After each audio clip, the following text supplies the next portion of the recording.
Assalamualaikum warahmatullahi wabarakatuh. Bapak Ibu sekalian, yang pertama memastikan kehadirannya untuk bersama-sama kita memenuhi harapan dari seluruh wali kota se-Indonesia untuk kita titipkan gagasan adalah Bapak Menteri Pertahanan kita, Bapak Prabowo Subianto. Bapak Prabowo cepat sekali merespon. Kami sangat senang bisa berkomunikasi dengan taktis dengan Bapak Prabowo dan tim. Terima kasih kehadirannya Bapak. Bapak Ibu sekalian, kita undang bersama-sama Menteri Pertahanan Republik Indonesia, Bapak Prabowo Subianto.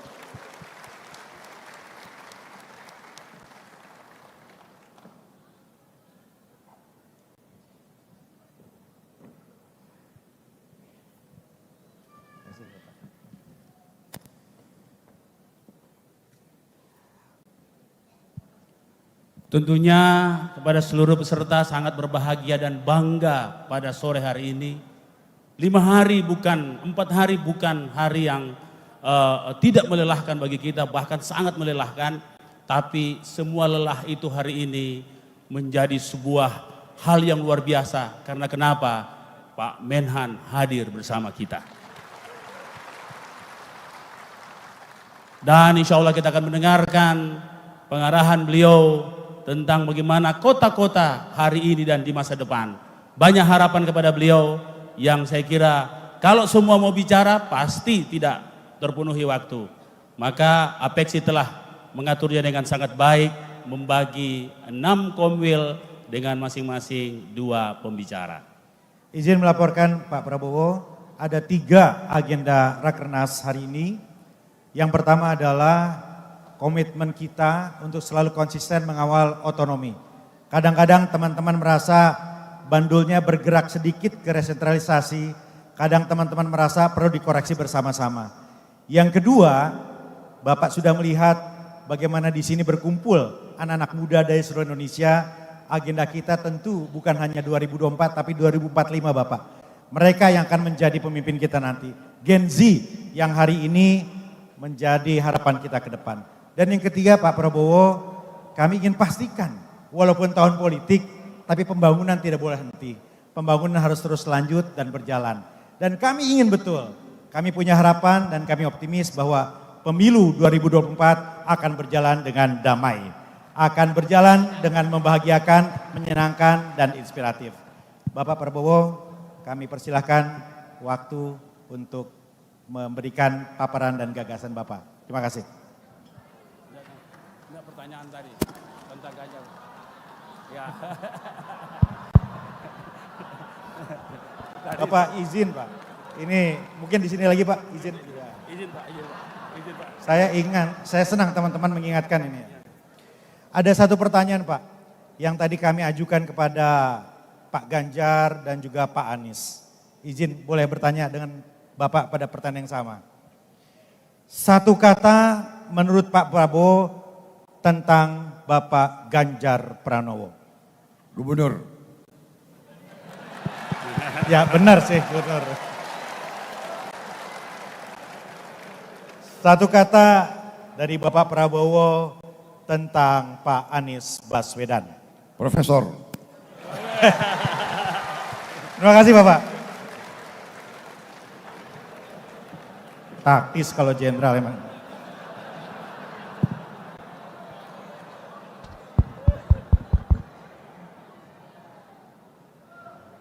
Bismillahirrahmanirrahim. Assalamualaikum warahmatullahi wabarakatuh. Selamat siang. Salam sejahtera bagi kita semua. Shalom, Om Swastiastu, Namo Buddhaya. Saudara-saudara sekalian yang saya hormati dan yang saya banggakan. Bapak Andi Sudirman Sulaiman, Gubernur Sulawesi Selatan, yang saya hormati, Bapak Dr. Bima Arya Sugiarto, Ketua Dewan Pengurus Asosiasi Pemerintah Kota seluruh Indonesia sekaligus Wali Kota Bogor untuk periode kedua, Bapak Insinyur Muhammad Ramdan Pomanto, Wali Kota Makassar selaku tuan rumah. Hadir juga di sini Haji Andi Iwan Darmawan Aras, Wakil Ketua Komisi 5 DPR RI. Dan yang saya hormati dan saya banggakan para wali kota atau wakil wali kota, anggota APEKSI yang hadir dalam kesempatan yang baik ini. Tentunya kita sebagai bangsa yang pejuang tidak henti-hentinya memanjatkan puji syukur kehadirat Allah Subhanahu wa taala, Tuhan Maha Besar. Kita masih diberi kesehatan, masih diberi nafas, dapat hadir di tempat yang baik ini dalam rangka melaksanakan Rakernas ke-16 APEKSI, Asosiasi Pemerintah Kota seluruh Indonesia. Selanjutnya tentunya saya juga mengucapkan terima kasih yang sebesar-besarnya kepada APEKSI yang telah memberi kehormatan bagi saya, mengundang saya untuk menyampaikan beberapa pemikiran-pemikiran. Tapi kembali saya ingat, saya dulu komandannya Korps Baret Merah, jadi tidak ada masalah. Mau merah, mau putih, nanti saya diundang pakai tutup kepala kuning, nggak ada masalah, kita semua bersaudara. Jadi demikian saya bicara sekarang adalah juga tadi kebanggaan di sini tempat perjuangan sebagaimana semua daerah ada pengorbanannya karena kita adalah bangsa yang tidak menerima kemerdekaan sebagai hadiah. Kita memperebutkan kemerdekaan dengan perjuangan yang lama, perjuangan yang penuh darah, keringat dan air mata. Kita tidak menerima hadiah, kita perang untuk kita merdeka. Jadi ini, dan di sini di kota ini juga ada makam Pangeran Diponegoro yang dibuang dari daerah asalnya, dan tidak ada salahnya kita berpikir apakah tidak di alam merdeka,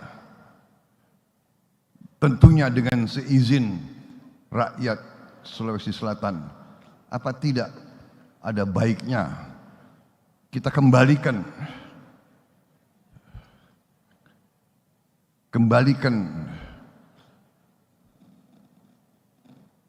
makamnya Pangeran Diponegoro ke kampung halamannya lagi. Perlu kita pikirkan. Seorang yang berjuang tertawan oleh musuh, puluhan tahun dibuang, tidak boleh kembali ke kampung halaman. Masa di saat Indonesia merdeka mungkin saya sodorkan suatu pemikiran dengan seizin rakyat Sulawesi Selatan, kita kembalikan beliau ke kampung halamannya sendiri.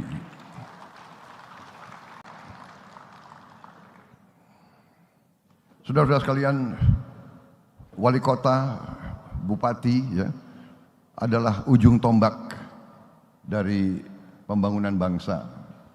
Saudara-saudara adalah eksekutif yang harus implementasi pembangunan bangsa.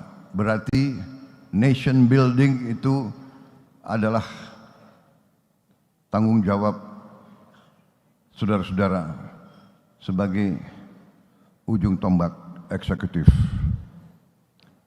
Presiden dibantu menteri-menteri, gubernur, kemudian bupati dan wali kota. Betapa bagusnya rencana yang dibuat di pusat, kalau implementasinya tidak bagus, pembangunan bangsa akan terhambat. Saudara-saudara sekalian, kita faham dan kita mengerti bahwa bangsa kita ini saat ini berada di suatu persimpangan jalan. Berada dalam suatu persimpangan jalan. Kita patut bersyukur bahwa bangsa kita telah mengalami proses sejarah yang penuh cobaan dan tantangan. Saudara-saudara, kita harus sadar dan kita harus mengerti bahwa bangsa ini demikian besarnya. Kadang-kadang kita tidak sadar bahwa kita dari segi jumlah penduduk, ya, keempat terbesar di dunia. Tapi dari segi luas wilayah, kita juga negara yang sangat besar, sebesar Eropa Barat. Eropa Barat 27 negara. Kita satu negara. Kita bisa bayangkan Eropa punya 27 kepala negara, 27 kepala pemerintah, 27 parlemen, 27 tentara, 27 sistem politik. Kita satu. Dan kita juga harus paham dan mengerti bahwa kita adalah negara yang sangat kaya. Dari semua lembaga dunia yang meneliti sumber alam mengatakan bahwa kita negara ke-6 terkaya di dunia dari segi sumber alam. Kita. Tapi jangan tepuk tangan dulu. Bangsa Indonesia adalah bangsa yang sangat optimis, ya. Sedikit gembira, tepuk tangan. Tapi ada tapinya. Negara yang besar, negara yang kaya selalu mengundang kekuatan lain, bangsa lain untuk mengambil kekayaan kita. Ini mungkin tidak enak, tapi ini kenyataan. Ratusan tahun bangsa-bangsa lain datang ke kita, bukan kita ke mereka. Spanyol ke sini, Portugal ke sini, Belanda ke sini. Belanda ke sini nggak mau pulang.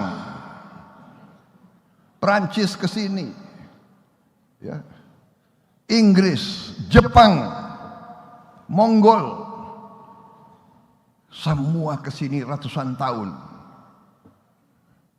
They come here, we did not go there. Artinya apa? Dari sejak dulu banyak pihak, banyak negara, banyak kekuatan sudah tahu Kepulauan Nusantara ini sangat-sangat kaya. Dulu tahun 1600-an mereka ke sini karena mereka butuh rempah-rempah. Dulu tidak ada kulkas. Jadi rempah-rempah sangat dibutuhkan untuk mengawetkan makanan. Dan makanan yang bisa diawetkan menentukan untuk kekuatan perang. Kapal-kapal layar butuh makanan yang diawetkan. Jadi siapa yang punya rempah-rempah, dia menjadi super power. Karena angkatan lautnya bisa bertahan 2-3 minggu, bahkan bisa 1-2 bulan. Demikian Belanda super power, Inggris super power, Prancis super power, Spanyol super power, Portugal super power. Mereka menguasai sumber alam. Spanyol kuasai perak dan emas dari Amerika Latin, super power. Ini sejarah peradaban manusia. Jadi saudara-saudara, para pemimpin rakyat, para kepala negara, para kepala kota, Anda harus paham bahwa negara kita demikian kayanya, dan karena kaya kita selalu harus siap diganggu. Sebagai contoh, Presiden kita, Presiden Joko Widodo, bertekad untuk sumber alam kita tidak boleh dijual murah dalam bentuk bahan mentah. Beliau bertekad dan beliau melaksanakan program hilirisasi. Artinya bahan-bahan kita harus diolah di tanah air kita sendiri. Karena dengan bahan-bahan itu diolah, nilai tambah kita yang kita terima bisa naik puluhan kali, bahkan ada yang ratusan kali. Saudara-saudara, contoh boksit bahan untuk alumina, bahan untuk aluminium bahan untuk pesawat terbang, mobil, motor, komputer, videotron, televisi. Selama ini kita mengizinkan ekspor boksit gelondongan, dan kita beli mobil dari luar, beli motor dari luar, beli komputer dari luar. Demikian juga nikel sama. Selama puluhan tahun, bahkan kita izinkan nikel dijual dalam bentuk mentah. Sekarang kita mengatakan no, kita harus olah di sini. Saudara-saudara, dalam 1 tahun begitu pemerintah kita melaksanakan hilirisasi, dalam 1 tahun dari tahun 2021 sampai 2022, penerimaan negara, penerimaan bangsa Indonesia dari nikel naik 20 kali. 20 kali lebih. Bayangkan. Jadi saudara-saudara, kenapa saya singgung ini semua? Saya mulai dari makro, karena memang saudara berkepentingan, saudara mau dengar kepentingan kota. Tapi kalau saudara bertanya, bagaimana program ini, program itu yang berurusan langsung di tanggung jawab saudara-saudara, tentunya ujung-ujungnya kita harus bicara kemampuan uang. Dan bagaimana kita bisa meningkatkan kemampuan keuangan kita. Satu-satunya jalan adalah hilirisasi. Semua kekayaan kita olah di dalam negeri. Saudara-saudara sekalian, dengan demikian kekayaan kita naik berpuluh kali lipat. Di hadapan saudara ada slide, Anda bisa lihat nikel naiknya berapa kali, boksit, tembaga kalau kita olah, timah kalau kita olah, ya. Bahkan ikan pun kalau kita olah di sini, udang pun naiknya puluhan kali. Sawit kalau diolah turunannya adalah berapa puluh, kalau tidak salah 59. Salah satu margarin bahan untuk mentega, naiknya 79 kali. Kelapa ada di seluruh Nusantara. Tapi kalau kita olah menjadi minyak kelapa MCT, nilai tambahnya 18 kali. Jadi saudara-saudara, inilah dengan penerimaan negara, dengan kekayaan negara meningkat drastis, kita bisa atasi masalah-masalah yang ada di kota dan kabupaten. Masalah-masalah yang kalian merasakan perlu bantuan. Bagaimana menghadapi pendidikan guru honorer, bagaimana hadapi pelayanan kesehatan, bagaimana menghilangkan stunting yang dikatakan presiden, menghilangkan stunting bukan dengan ceramah, menghilangkan stunting bukan dengan wejangan, menghilangkan stunting harus kita hidupkan. Posyandu atau sejenis itu harus dicatat.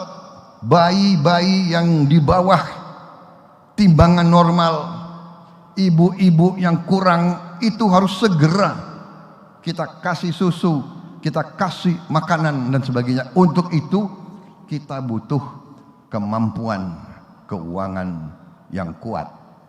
Jadi saudara-saudara sekalian, strategi pembangunan yang sedang dilaksanakan oleh pemerintah di bawah kepemimpinan Pak Joko Widodo sudah benar, dan saya bertekad seandainya saya menerima mandat dari rakyat, saya akan teruskan strategi yang sudah benar ini. Saudara-saudara sekalian, pembangunan bangsa bukan dilaksanakan per 5 tahun, bukan dilaksanakan per 10 tahun. Nation building adalah per generasi. Saudara-saudara, ya, resminya kita merdeka 17 Agustus 45, resminya. Tapi waktu 45 sesungguhnya kita belum berdaulat. Kita menyatakan merdeka, tapi kita perang. Kita perang. Jadi tidak ada pembangunan, yang ada perang. Kita menerima kedaulatan tahun 50, persisnya 31 Desember tahun 49, dan setelah itu kita tidak diberi kesempatan pembangunan. Ada NII, sebelum kita merdeka sudah ada pemberontakan, Madiun, NII, APRA, coba lihat dengan seksama tanggal-tanggal itu. Terus kita dihadapi persoalan-persoalan. Perang saudara, PRRI Permesta, PGRS PKU, G3. Jadi intinya saudara-saudara, kalau kita jujur, kita mungkin pembangunan baru tahun 70-an. Alhamdulillah kita sampai di sini. Dan yang saya ingin ingatkan seluruh unsur masyarakat dan unsur pimpinan, saudara-saudara, kita harus waspada. Kita jangan terlalu naif. kita bangsa yang terlalu lugu dan terlalu baik. Kita ramah. Masalahnya bangsa-bangsa lain belum tentu seramah kita. Bangsa-bangsa lain akan memikirkan kepentingan mereka sendiri. Nyatanya ribuan kapal asing mengambil ikan kita di laut kita sendiri. Saudara-saudara sekalian, ini kenyataan. Saya ketemu Menteri KKP kemarin kalau tidak salah. Dia mengatakan dia mau berkunjung ke suatu negara. Saya nggak sebut negara mana, nggak enak, ya kan? Nanti hubungan diplomasi kita nggak benar. Dia mau berkunjung ke Menteri Perikanan negara itu memberi syarat kepada Menteri KKP kita. Boleh Anda berkunjung ke saya, tapi saya minta dulu kau larang nelayan-nelayan Indonesia untuk terlalu banyak ambil ikan tuna di Indonesia. Kan aneh. Laut Indonesia, nelayan Indonesia, tunanya ada di Indonesia, harus kita kurangi nelayan kita untuk ambil ikan. Alasannya kalau ikan terlalu banyak diambil di Indonesia, dia nggak kebagian ikan. Akhirnya Menteri KKP bilang ke saya, Menhan, saya nggak jadi berangkat. Sudah nggak jadi berangkat. Untuk ketemu saja kok kasih syarat. Saudara-saudara, ini adalah kenyataan. Sekarang ini persaingannya persaingan keras. Persaingan adalah persaingan ekonomi. Inilah yang saya mengerti, saudara. Undang saya di sini ingin mendengar apa gagasan Pak Prabowo yang akan berurusan dengan pembangunan kota. Ya. Saya berpendekatan bahwa desa, kecamatan, kota, kabupaten, provinsi ini tidak dapat dikotak-kotakan.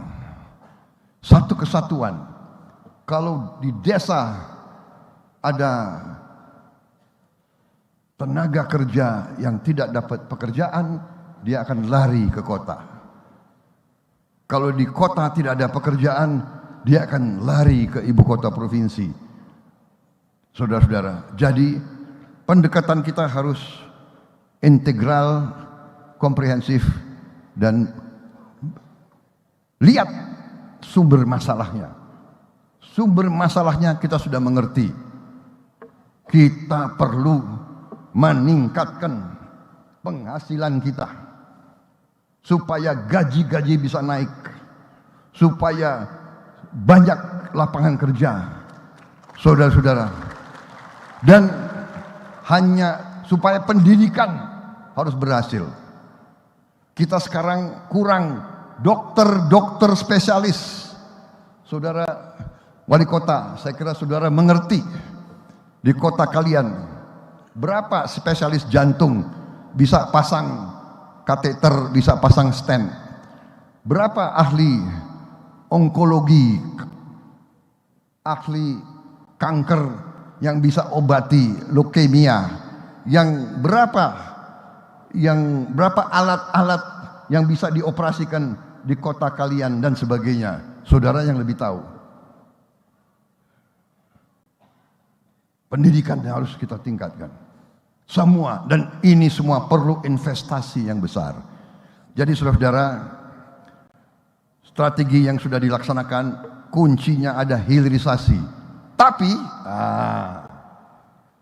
hilirisasi ini mengganggu negara-negara lain. Begitu pemerintah kita melaksanakan hilirisasi, diancam oleh Uni Eropa.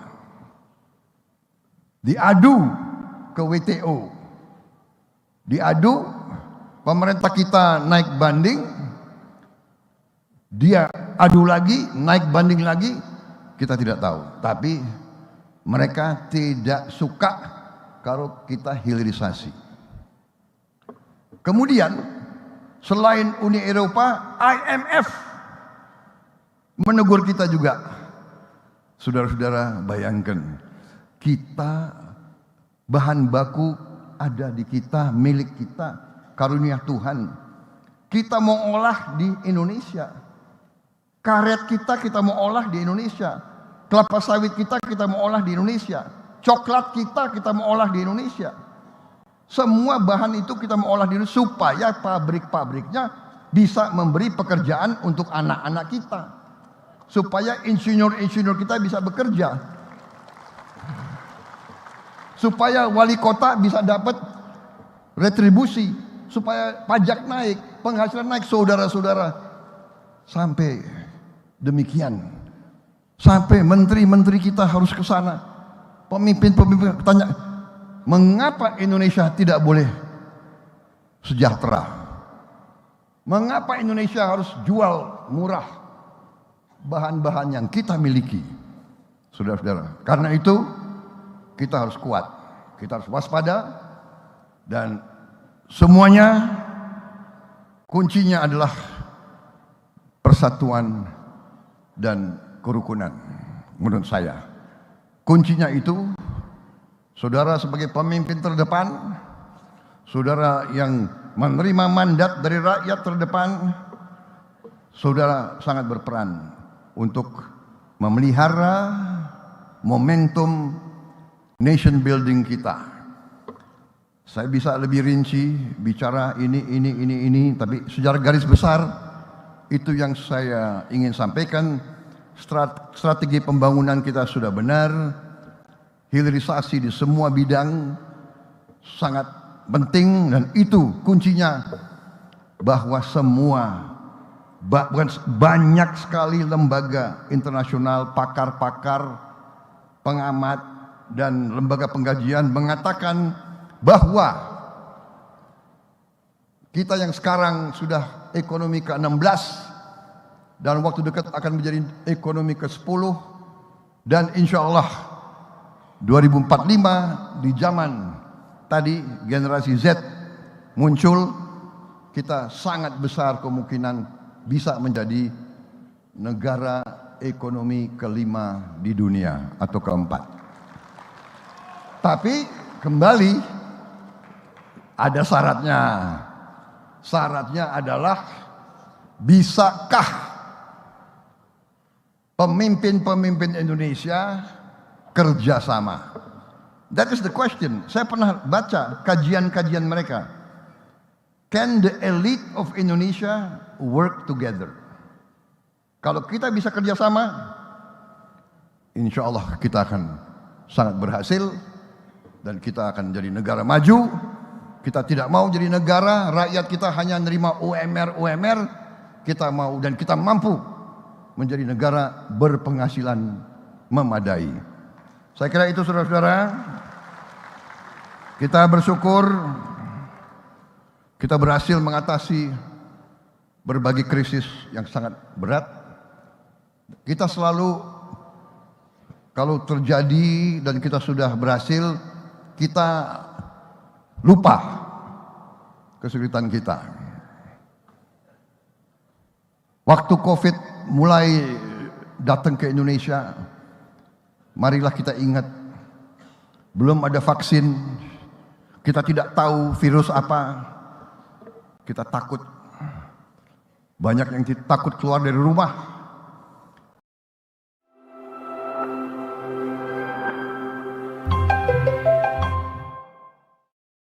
Pakai masker dan sebagainya dan sebagainya. Dan kita diramalkan bahwa Indonesia akan kolaps. Muncul di CNN, muncul di mana-mana. The Indonesian health system on the verge of collapse. Alhamdulillah kita buktikan kita tidak kolaps. Kesehatan kita lumayan, pengorbanan dokter-dokter banyak. perawat-perawat banyak berkorban, tapi kita mampu mengatasi lebih cepat dari banyak negara lain. Dan itu adalah karena keberhasilan kepemimpinan pemerintah kita yang dipimpin oleh Presiden Joko Widodo dan adanya kerjasama elit. Pada saat itu kita tidak memandang partai apa, kita tidak memandang suku apa, kita tidak memandang agama apa, kita tidak memandang ras apa. Kita bersama-sama telah mengatasi krisis itu. Dan sekarang saya kira kuncinya adalah demikian. Saya sangat optimis, karena itu saya juga dalam politik saya ingin menjalankan politik kerukunan, politik kebersamaan, politik kesejukan.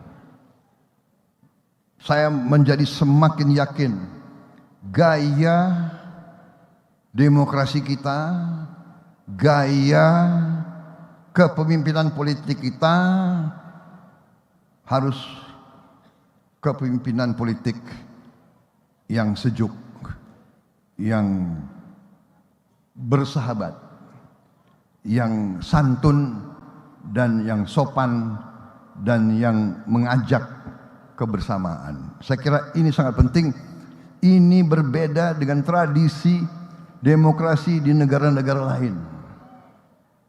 Di negara lain kadang-kadang kita lihat debat-debat itu saling caci maki, saling kejar mengejar, saling ini menurut saya kurang tepat untuk tradisi bangsa Indonesia. Dan saya kira kita sudah buktikan sekarang Indonesia jadi panutan di mana-mana. Saya keliling kemana-mana, mereka selalu sekarang mulai melihat ke Indonesia. Bahkan saya laporkan ke Bapak Presiden, saya ketemu beberapa pimpinan negara-negara Afrika, mereka sekarang minta dilatih di bidang pertahanan oleh tentara kita. Mereka minta mengirim perwira-perwira untuk dilatih di Indonesia. Demikian kita sekarang sudah menjadi panutan. Saudara-saudara sekalian, saya kira demikian yang ingin saya sampaikan secara garis besar. We are on the right track. Kita bersyukur kehadirat Yang Maha Kuasa, kita diberi kekayaan demikian. Sekarang tergantung kita, tergantung pemimpin-pemimpin. Bisakah kita kelola dengan baik? Bisakah kita menjaga kekayaan itu?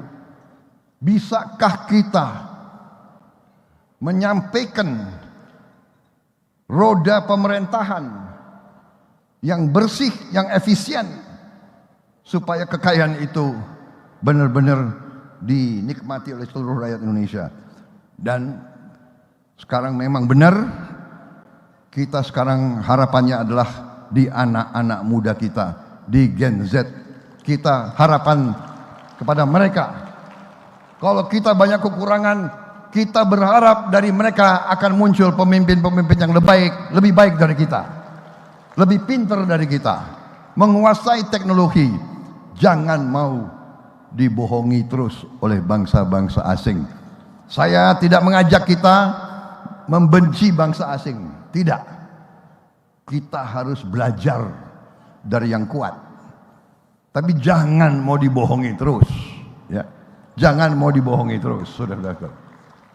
Saya kira itu dari saya, saudara-saudara sekalian. Yang terakhir, saya banyak sekali slide. Ini ada slide, ada 33 slide. Tapi saya dibatasi oleh tuan rumah Pak Prabowo hanya 30 menit. Ini udah liwat belum 30 menit? Jadi kalau di sini saya harus patuh, ya kan? Karena saya ini sudah purnawirawan. Kalau dulu Pak Bima takut sama saya, sekarang saya takut sama Pak Bima. Dia ketua Apexi, bayangkan. Saudara-saudara sekalian, saya hanya titip satu, ya.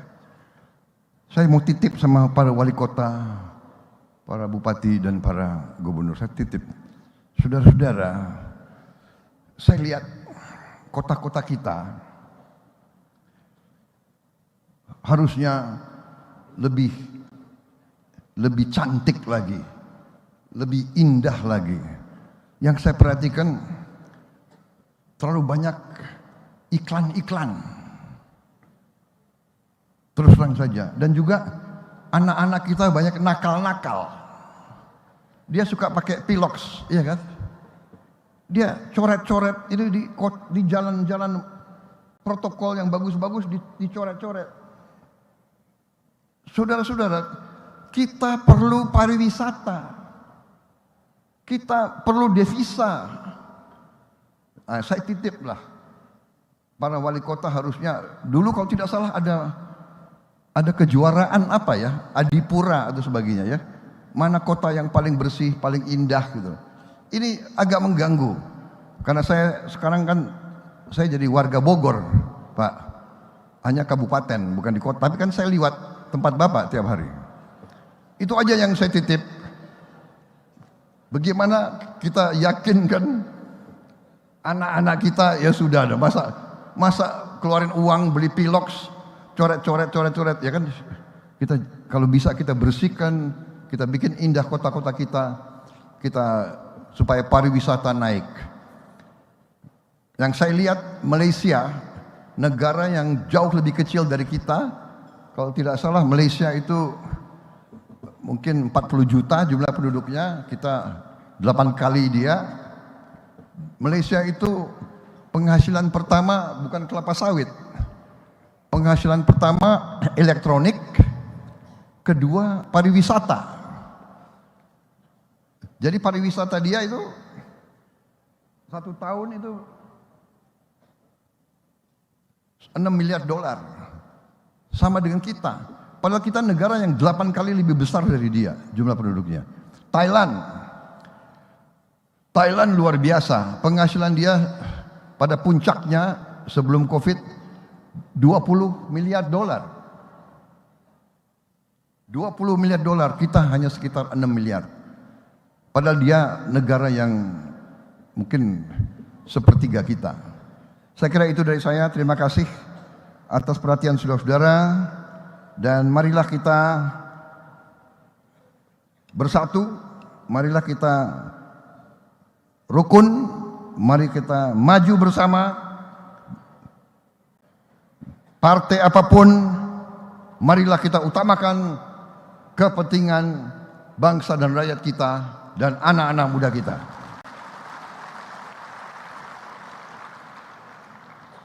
Terima kasih. Wassalamualaikum warahmatullahi wabarakatuh. Salam sejahtera bagi kita sekalian. Shalom, Om Santi, Santi, Santi Om. Terima kasih, saudara. Terima kasih. Tepuk tangan untuk Bapak Prabowo Subianto. Bapak Ibu, kita diberikan konteks yang lebih luas, tidak saja nasional, regional, tapi juga global. Memang jam terbang dan pengalaman berbicara dari Bapak Prabowo.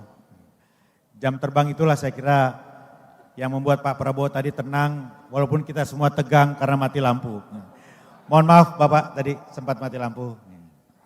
Dan izin kami pada kesempatan kali ini juga ingin sekali menampilkan video profil dari Bapak Prabowo. Gak usah lah. Udah kenal saya belum? Karena walaupun tingkat awareness Bapak paling tinggi dibanding yang lain, tapi selalu senang melihat profil-profil yang bagus dengan jam terbang yang panjang Bapak. Izin. Sebelum kita sama-sama mendengar 2 pertanyaan dari para wali kota. Bapak Prabowo, Apexi terdiri dari 6 komisariat Pak. Izinkan kami memberikan kesempatan kepada 2 komisariat yang akan menyampaikan gagasan, titipan pertanyaan kepada Bapak. Untuk kesempatan yang pertama kami mengundang Ketua Komisariat Apeksi Wilayah 1. Ini wali kota yang lorengnya terbanyak di dunia, Wali Kota Medan, Bang Bobi Nasution.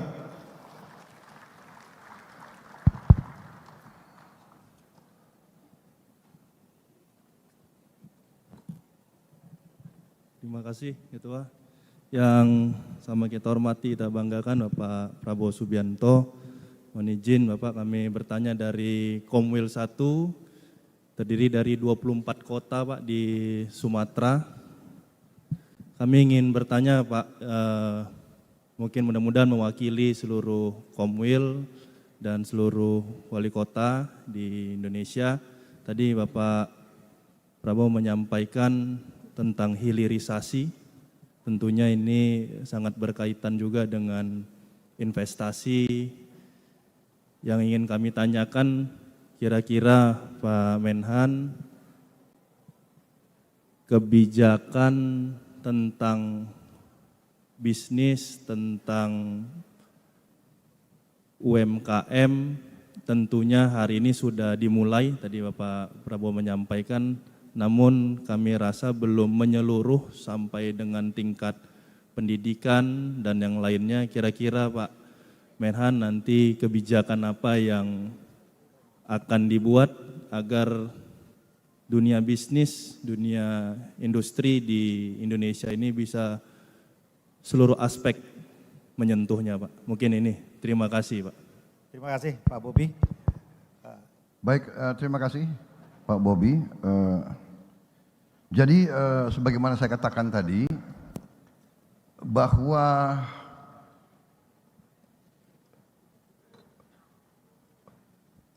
kita harus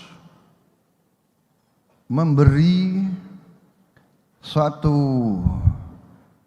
kemampuan untuk seluruh rakyat kita, terutama mereka yang paling lemah, mereka yang paling di lapisan terbawah, supaya bisa mendapat kesempatan untuk keluar dari perangkap kemiskinan. Jadi benar sekali, salah satu adalah melalui UMKM. Kita harus berdayakan UMKM lebih baik. Nah, untuk itu selain sekarang yang sudah kita alami, ya, pemerintah kita sekarang dengan bantuan langsung, ya kan, langsung ke sasaran, ini harus dipertahankan dan kalau perlu diperketat, di targetingnya harus benar. Mereka yang perlu harus segera kita yakini sampai, ya kan. Bantuan-bantuan langsung, kredit-kredit ringan, kredit-kredit microfinance. Kemudian kita juga harus meneruskan program-program pemberdayaan di berbagai bidang. Di bidang pendidikan, kita harus tentunya harus mengintensifkan pendidikan di tingkat paling depan, yaitu di katakanlah taman kanak-kanak, istilahnya sekarang mungkin usia dini, ya, PAUD dan SD, kemudian di sekolah-sekolah kejuruan, sekolah-sekolah vokasi. Ini harus kita intensifkan. Kita harus berdayakan BLK kita. Saya dapat laporan, apakah benar atau tidak, saya ingin cek lagi. Ada beberapa BLK yang kurang dimanfaatkan. Ada berbagai BLK yang kosong, tidak dimanfaatkan. Coba para wali kota mengecek, ya, apa benar atau tidak laporan ini. Ini salah satu yang harus kita tingkatkan. Kemudian affirmative action, kebijakan yang berpihak kepada kaum yang lemah, yang dari daerah terpencil, dari pulau terluar, dari suku-suku yang masih jauh dari pusat pembangunan di Papua, mungkin di kepulauan-kepulauan. Ini harus ada affirmative action, ada kebijakan-kebijakan yang berpihak. Ya, kita harus tambah beasiswa kepada mereka. Ternyata kita dapat masukan juga bahwa begitu banyak beasiswa yang ada di pemerintah sekarang yang kurang diisi, kurang dimanfaatkan. Saya tidak mengerti bagaimana caranya. Mungkin inilah para wali kota bisa scouting di kota masing-masing, para bupati, para camat cari anak-anak dari manapun, terutama dari kelompok yang paling bawah, untuk bisa dia sekolah dengan baik setinggi-tingginya. Saya mau kasih contoh. Ini yang saya cukup bangga. Begitu saya jadi Menteri Pertahanan, saya analisa masalah ya yang dibutuhkan sekarang adalah banyak sekali insinyur teknik, dokter, ahli fisika, kimia, biologi. Dan waktu itu saya bersama Wakil Menteri waktu itu Pak Trenggono dan Menteri Kesehatan waktu itu, ya, kita menganalisa dan kita mengatakan oke, Universitas Pertahanan yang ada di bawah saya bikin program S1.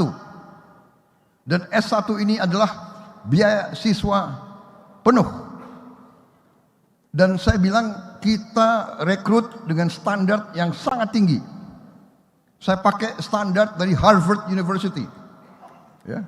Matematik 9, fisika 9, IQ 120. Dan kita buka pendaftaran. Dan tidak ada surat-surat rekomendasi. Tidak ada.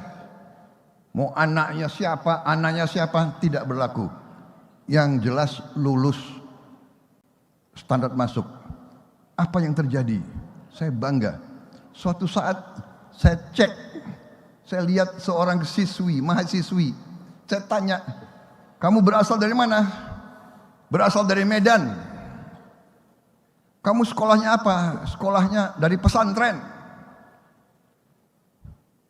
Bayangkan, sekolah dari pesantren, matematiknya 9, fisikanya 9, IQ-nya 120. Bapakmu kerja apa? Bapak saya di pasar, Pak, jualan bakso.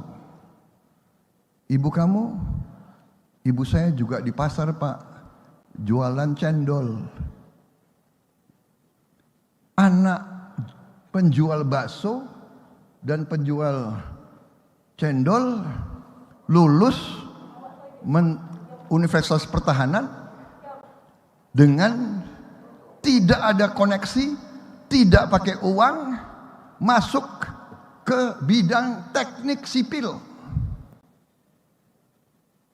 Berapa minggu kemudian saya cek lagi, ketemu lagi, mahasiswi lagi, saya ketemu, saya tanya.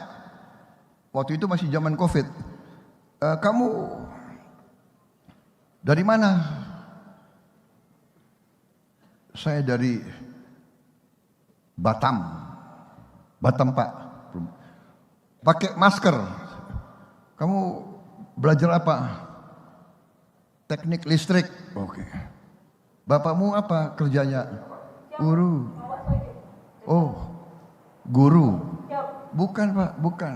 Guru. Karena pakai masker. Dia buka maskernya, dia bilang, bukan.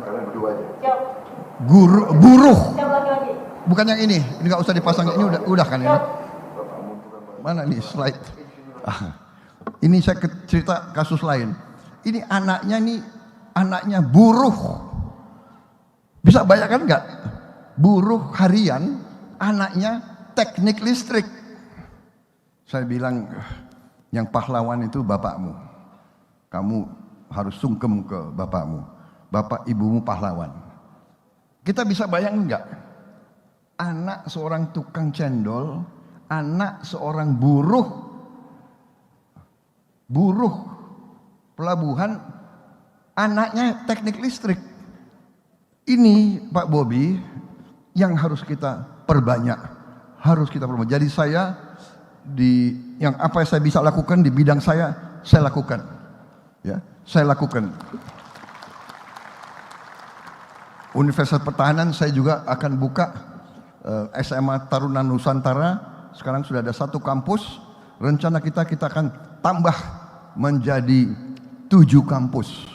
1 kalau bisa 2 di Sumatera, 1 di Sulawesi Selatan, 1 di NTB, 1 di Jawa Barat, 1 di Jawa Timur. Tapi insya Allah nanti kita harus lakukan di semua provinsi kita. Sekolah-sekolah unggulan yang bisa memberi kesempatan kepada anak-anaknya orang yang saat ini berada di posisi yang lemah.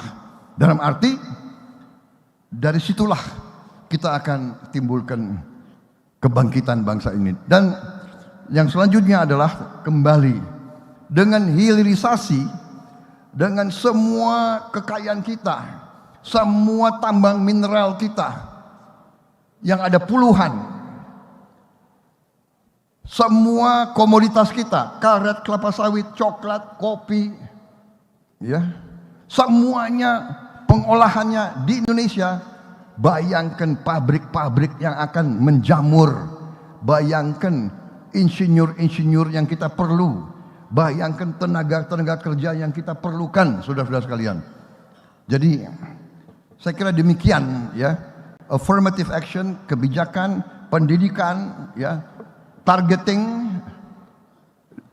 dan ini semua nanti akan menjadi semacam, bisa dikatakan semacam efek menjalar.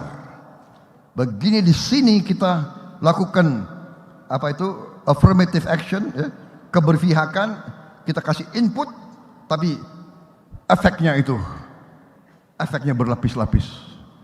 Jadi dari bawah, dari horizontal dan dari atas. Dari atas, dari presiden, hilirisasi, ya kan? Kemudian pengarahan, targeting. Jadi saudara-saudara, kita akan hitung nanti bagaimana kita mengatur dengan sebaik-baiknya. Saya kira itu jawaban saya, Pak Bobi. Dan ya, kalau saya optimis kita akan mampu untuk berbuat. Dasarnya sudah ada, strateginya sudah benar, tinggal kita teruskan untuk tingkatkan lagi menuju kepada cita-cita kita. 2045 Indonesia benar-benar negara kuat, adil dan makmur, saudara-saudara.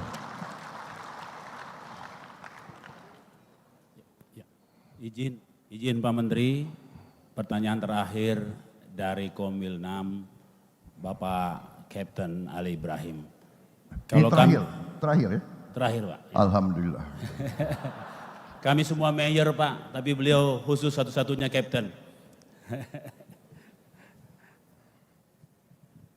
Izin Pak Jenderal, saya Kapten Laut, jadi nggak naik mayor, nggak naik letnan, tetap kapten terus. Pertama, Assalamualaikum warahmatullahi wabarakatuh. Selamat sore dan salam. Maaf, Bapak dari wali kota mana Pak? Tidore. Okay. Saya Tidore Kepulauan Maluku Utara. Ya.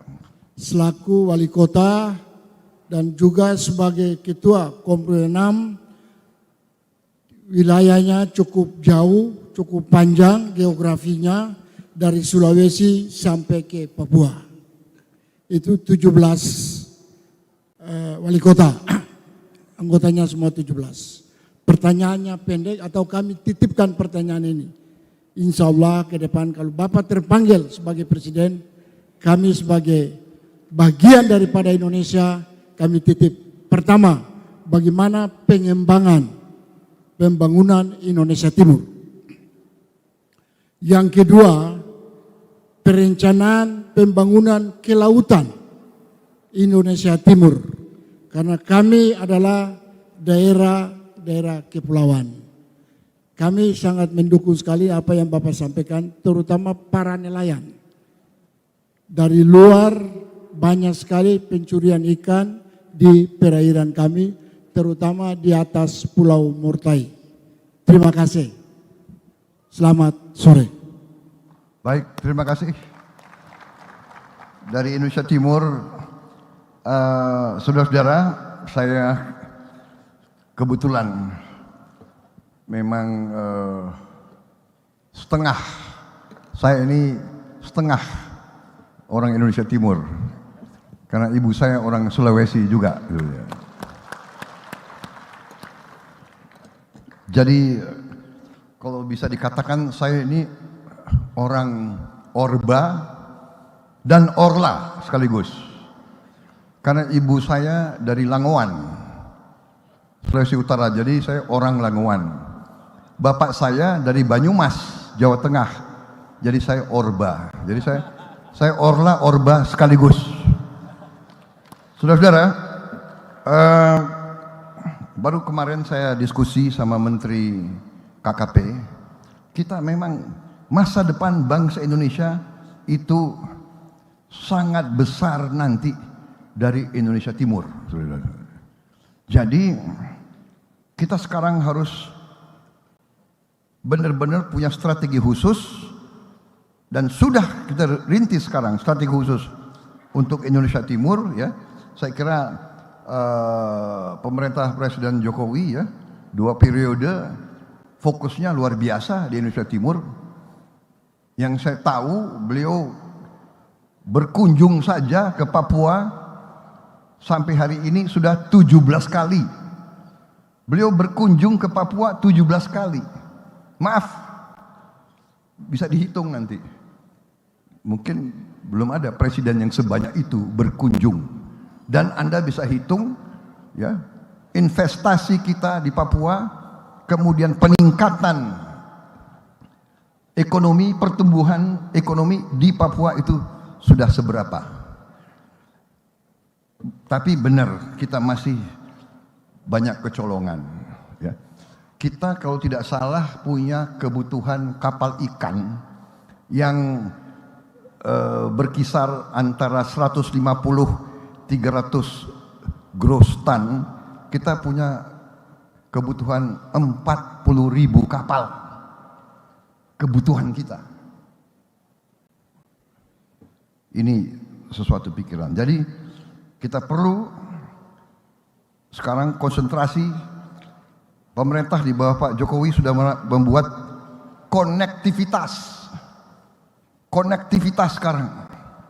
Pelabuhan, kereta api, jalan raya, dan sebagainya. Sekarang kita harus isi supaya konektivitas itu bisa kita manfaatkan secara maksimal. Kemudian selain tadi kekayaan ikan tangkap, kita juga banyak sumber alam di laut yang belum kita gali. Contoh, juga kita sekarang bisa melakukan budidaya ikan, budidaya lobster, budidaya udang, budidaya rumput laut. Dan ini semua menghasilkan uang puluhan triliun tiap tahun. Sebagai contoh, budidaya udang 60 hektar budidaya udang itu investasinya 3 miliar per hektar. Jadi 180 miliar investasi proyek untuk budidaya udang. Revenue penerimaannya itu kurang lebih 140 M 1 tahun. Berarti 2 tahun investasi sudah kembali. Anda bayangkan kalau itu 60 hektar kali 100. Berarti 140 M kali 100 penghasilannya. Dan saudara-saudara, ternyata kita punya pantai kedua atau ketiga terpanjang di dunia. Kalau tidak salah hitungannya, tolong dicek kembali, sekitar 30 juta hektar. Bayangkan kekayaan kita hanya dari budidaya udang, lobster, kepiting. Rumput laut sekarang bisa jadi bahan untuk pupuk. Padahal rakyat kita sekarang butuh pupuk. Jadi saya sangat optimis sekarang kita perlu mengerahkan. Kita harus cari anak-anak Indonesia yang pinter-pinter. Kumpulkan, beri tugas, beri fasilitas, suruh dia hasilkan inovasi, penemuan-penemuan, prosedur-prosedur baru, teknologi baru, teknik baru. Saudara-saudara, ini masa yang sangat menjanjikan, saudara-saudara, menjanjikan. Masa depan kita exciting, menarik, apalagi kita waspada, kita pintar, kita sudah pintar sekarang saya kira, kita sudah nggak mau dibohongi lagi, iya kan? Kita tidak mau, dan kalau terus mereka mau ambil kekayaan kita dalam bentuk bentah, ya kita harus ambil sikap. Tapi nggak usah khawatir, kita negara besar, 300 juta, satu negara kita sama dengan Eropa Barat. Kalau mereka nggak mau beli barang kita bilang alhamdulillah, terima kasih. Ente tidak mau ambil kelapa sawit kita, terima kasih. Kelapa sawit nanti kita olah untuk rakyat kita sendiri, saudara sekalian.